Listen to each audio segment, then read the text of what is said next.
besar dan termulia Tuhan. Kau yang layak kami puji, kami tinggikan, kami agungkan, Raja di atas segala raja. Saat ini kami mendengarkan suara-Mu Tuhan. Tuhan berbicara kepada kami dan ajar kami mengerti dan memahami.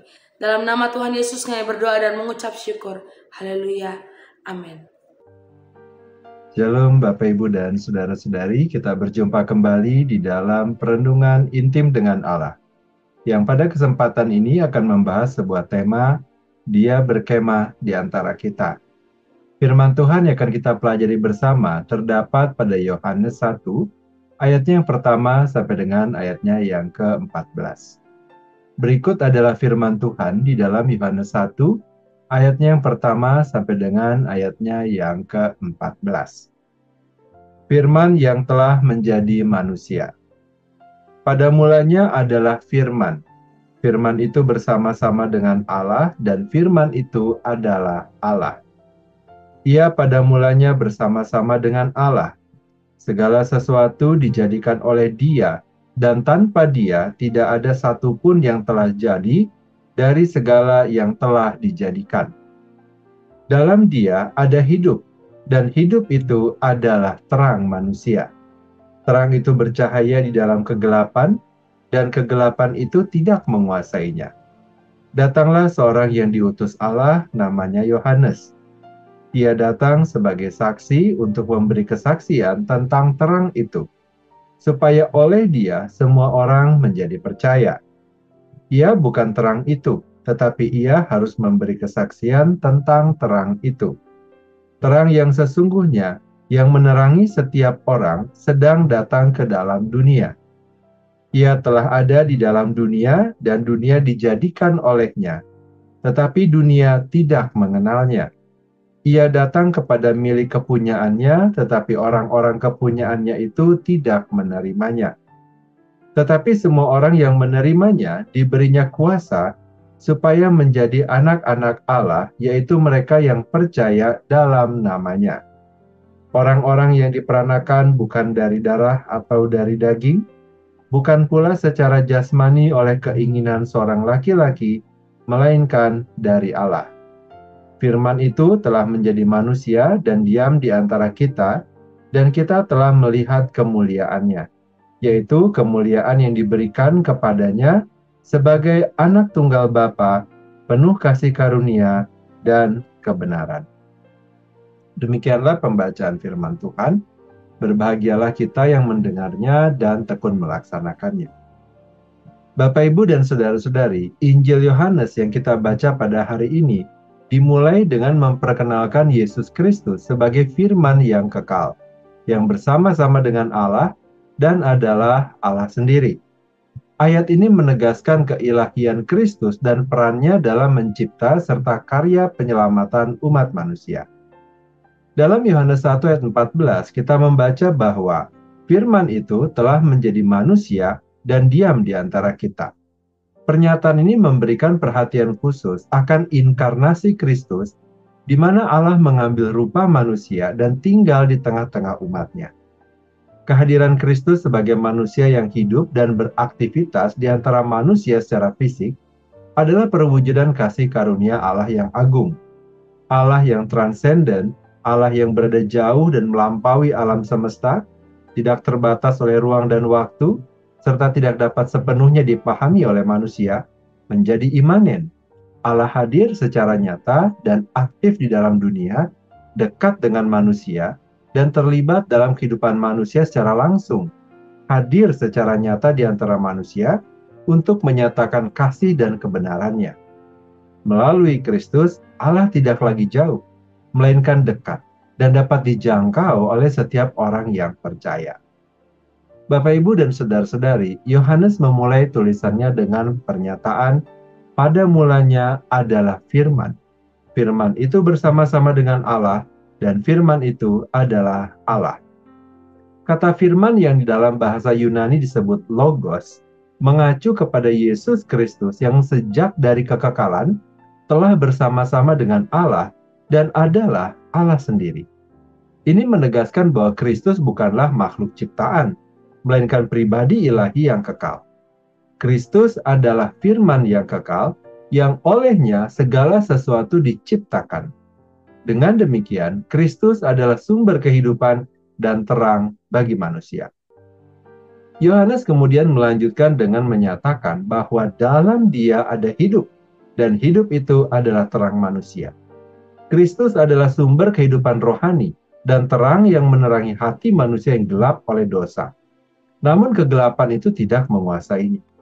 Hal ini menyatakan bahwa meskipun dunia berada dalam kegelapan dosa, terang Kristus tidak dapat dipadamkan. Yohanes kemudian memperkenalkan Yohanes Pembaptis sebagai saksi yang diutus Allah untuk memberi kesaksian tentang terang itu, yaitu Kristus. Yohanes Pembaptis bukanlah terang itu sendiri, tetapi ia datang untuk menyaksikan tentang terang, tentang Kristus, agar semua orang yang mendengar kesaksian dari Yohanes Pembaptis menjadi percaya. Yohanes Pembaptis menekankan pentingnya kesaksian dalam rencana keselamatan Allah. Allah menggunakan manusia untuk menyampaikan kabar baik tentang Kristus, dan melalui kesaksian ini orang-orang dipanggil untuk percaya dan menerima keselamatan. Yohanes menyatakan bahwa terang yang sesungguhnya yang menerangi setiap orang sedang datang ke dalam dunia. Kristus datang ke dunia yang telah diciptakannya, namun dunia tidak mengenalnya. Ia datang kepada milik kepunyaannya, tetapi orang-orang kepunyaannya itu tidak menerimanya. Penolakan ini mencerminkan kondisi hati manusia yang telah jatuh dalam dosa dan tidak mampu mengenali kehadiran Allah tanpa pertolongan anugerahnya. Namun bagi mereka yang menerimanya, Kristus memberikan kuasa untuk menjadi anak-anak Allah, yaitu mereka yang percaya dalam namanya. Injil Yohanes kemudian mencatat pernyataan bahwa Firman itu telah menjadi manusia dan diam di antara kita. Kata diam di sini bukan berarti pasif negatif, melainkan berarti berkemah atau berdiam, mengingatkan pada tabernakel dalam Perjanjian Lama, di mana Allah berdiam di tengah umat Israel. Allah tidak hanya berbicara kepada manusia, tetapi menjadi manusia, sehingga manusia dapat mengenal Dia secara langsung. Dalam Kristus, Allah berdiam di antara umatnya, bukan lagi dalam kemah atau bait suci, tetapi dalam hati manusia. Yohanes melanjutkan dengan menyatakan bahwa kita telah melihat kemuliaannya, yaitu kemuliaan yang diberikan kepadanya sebagai anak tunggal Bapa, penuh kasih karunia dan kebenaran. Kemuliaan Kristus adalah manifestasi dari kehadiran Allah yang penuh kasih dan kebenaran. Melalui Kristus, kita dapat melihat dan mengalami kasih karunia Allah yang menyelamatkan dan kebenarannya yang membebaskan. Inkarnasi Kristus menandakan bahwa Allah tidak lagi jauh dan tidak terjangkau, melainkan dekat dan hadir di tengah-tengah umatnya. Melalui Kristus, kita dapat mengenal Allah secara pribadi dan mengalami kasih-Nya yang menyelamatkan. Setelah kebangkitan dan kenaikannya ke surga, Kristus mencurahkan Roh Kudus-Nya kepada umat-Nya, sehingga kita dapat bersekutu dengannya di mana saja dan kapan saja. Bapak, Ibu, dan Saudara-saudari, Yohanes 1 ayatnya yang pertama sampai dengan ayatnya yang ke-14 menegaskan bahwa Yesus Kristus adalah firman yang kekal dan ilahi, yang telah menjadi manusia dan diam di antara kita. Dalam Kristus, Allah tidak lagi jauh, melainkan dekat dan dapat dijangkau oleh setiap orang percaya. Sekarang kita sebagai orang yang percaya dipanggil untuk hidup dalam kesadaran akan kehadiran Allah yang dekat, bersekutu dengannya dalam doa, firman, dan persekutuan baik dengan Tuhan maupun dengan sesama. Kita juga dipanggil untuk menjadi saksi Kristus, menyatakan terangnya di tengah dunia yang gelap oleh dosa. Kiranya kita senantiasa hidup dalam kasih karunia dan kebenaran Kristus yang telah berkemah di antara kita dan menjadikan kita anak-anak Allah. Mari kita berdoa. Bapa yang baik, kami berterima kasih dan bersyukur atas firman Tuhan dan renungan yang telah kami dengar pada hari ini, yang kembali mengingatkan kami betapa Engkau adalah Allah yang baik dan setia. Engkau tidak jauh, Engkau dekat, dan berjalan bersama dengan kami sekalipun kami seringkali tidak menyadarinya. Terima kasih untuk anugerah, kasih karunia, dan kemurahan yang Engkau berikan kepada setiap kami. Bapa yang baik, kini kami kembali memohonkan kepadamu. Kiranya Engkau memberkati kami dengan segala kebaikan dari Allah Bapa, cinta kasih dari Tuhan Yesus Kristus, serta persekutuan dengan Allah Roh Kudus, yang menyertai kami sampai kedatangan Tuhan yang kedua kali. Terima kasih Bapa, dalam nama Tuhan Yesus kami berdoa. Amin. Demikianlah pembacaan firman Tuhan dan perenungan intim dengan Allah pada kesempatan ini. Sampai bertemu kembali di dalam perenungan intim dengan Allah berikutnya. Tuhan Yesus memberkati.